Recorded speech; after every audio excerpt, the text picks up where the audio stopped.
Good evening. Thank you for joining us today for Eyewitness News. Ironically enough, our story tonight is indeed about eyewitnessing and how inaccurate it may be. In a court of law, eyewitness testimony is the strongest type of testimony. If no significant evidence is presented and there is an eyewitness, the case will be won 80% of the time. All throughout history, there have been cases of mistaken convictions based on eyewitness testimony. Some of the factors that influence eyewitness testimony are repeated eyewitness testimony, where the witnesses are given several opportunities to look at the culprit. There is the crime itself, during the investigation, and during the trial. This allows the witness to develop a confidence effect in believing that the specific culprit is actually guilty. At a certain point in time, we can convince ourselves that it is all the truth. We will now go to the University of Charleston, where a female college student is being asked some questions about being an eyewitness. This evening to explain her situation about a crime. Miss Kim, would you please explain the situation that you experienced? Yes, well, my friends and I were at Bath & Body Works once, and we were walking out, and after we had purchased some lotions, and we saw this man with a foil, plastic? No, it was one of those freezer bags, and he was grabbing some of the lotions and putting it into his freezer bag, and he thought no one was looking, but we were watching, and we were watching him and making eye contact. How long ago did this happen? I think it was about 2 months ago, or maybe 3. No, actually a month ago. Your friends do after this happened? After it happened, we went to the manager and tried to tell her that a man had stolen some of their products of the store, but we didn't know exactly which direction he went, and also she didn't have a camera in the store to see who stole it, and he just ran off with his freezer bag. Could you recall the appearance of the culprit? I remember he was an older man. I don't exactly know what age. Maybe 50, 60, no, 50s. He had, I think, white hair, maybe. He didn't look very put together. But I don't remember what he was wearing. Thank you so much for your time. Thank you. Thank you. As a conclusion to this interview, there is a clear indication that certain memories are quite difficult to recover, such as those witnessed in a crime. This makes eyewitness testimony an even more fallible approach to law.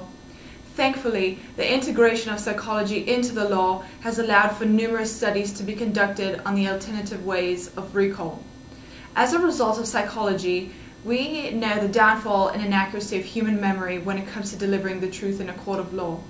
The inaccuracy of delivering false or distorted information will directly affect the possibly innocent defendant and society as a whole.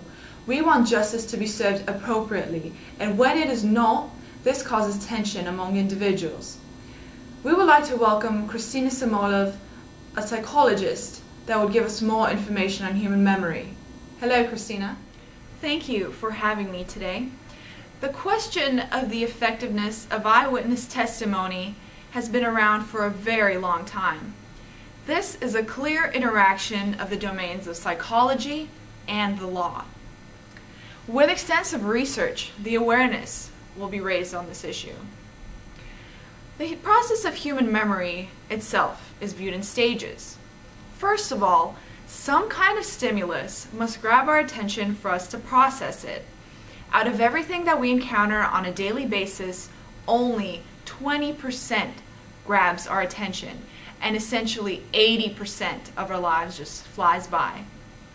The proportion of materials that are coded for memory storage is referred to as encoding. By this stage, half of our initial attention is lost. The third stage of memory is only storage. This is where the encoded memory is placed into permanent storage, and only 8% of everything that gets encoded is stored. The last stage of memory is retrieval. This is where the materials stored are recalled at a later point in time. Half, that is 50% of memory loss occurs here. Overall, out of all the things that we claim to pay attention to, only 4% is retrieved, which means that we will forget a lot more than we actually know. Studies on memory have been around since Hermann Ebbinghaus took on the issue. He derived the study of the nonsense syllables. He presented himself a list of 40 words that were all 3 letters long. He started at 100% mastery of the syllables and set the list aside to see how much he could remember over time. He tested himself at 20 minutes, 1 hour, 8 hours, 1 day, 2 days, and then 1 week. The main conclusions that were made from this was that memory loss occurs very quickly and in very rapid amounts. By the 20-minute mark, 40% of recall was lost. Secondly, loss stabilizes down to 25%. Memory is very far from perfect and must be used in eyewitness testimony very cautiously. Studies have shown that individuals may make up false memories. Actual recall occurs when we reflect on material that was actually experienced and later on recalled. The inaccuracy of memory occurs when we engage in construction. We tend to create memories as needed, and when there are gaps, we tend to fill them in.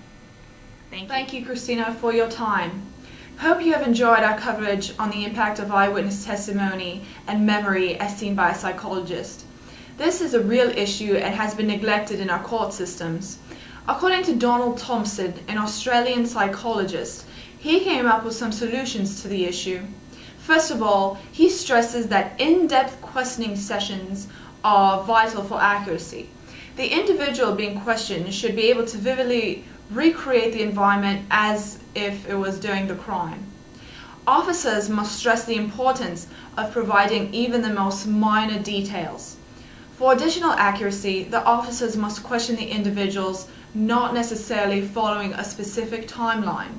They should be asked segmented questions about different points of the crime. This will help to determine whether the truth is being told or not. For more credibility of the story, witnesses should be asked to explain the crime through another individual's point of view. From the studios, we would like to thank Dr. Bailey from the University of Charleston for providing his knowledge on the issue throughout notes, and Dr. Thompson for his online research. Thank you. Have a good night.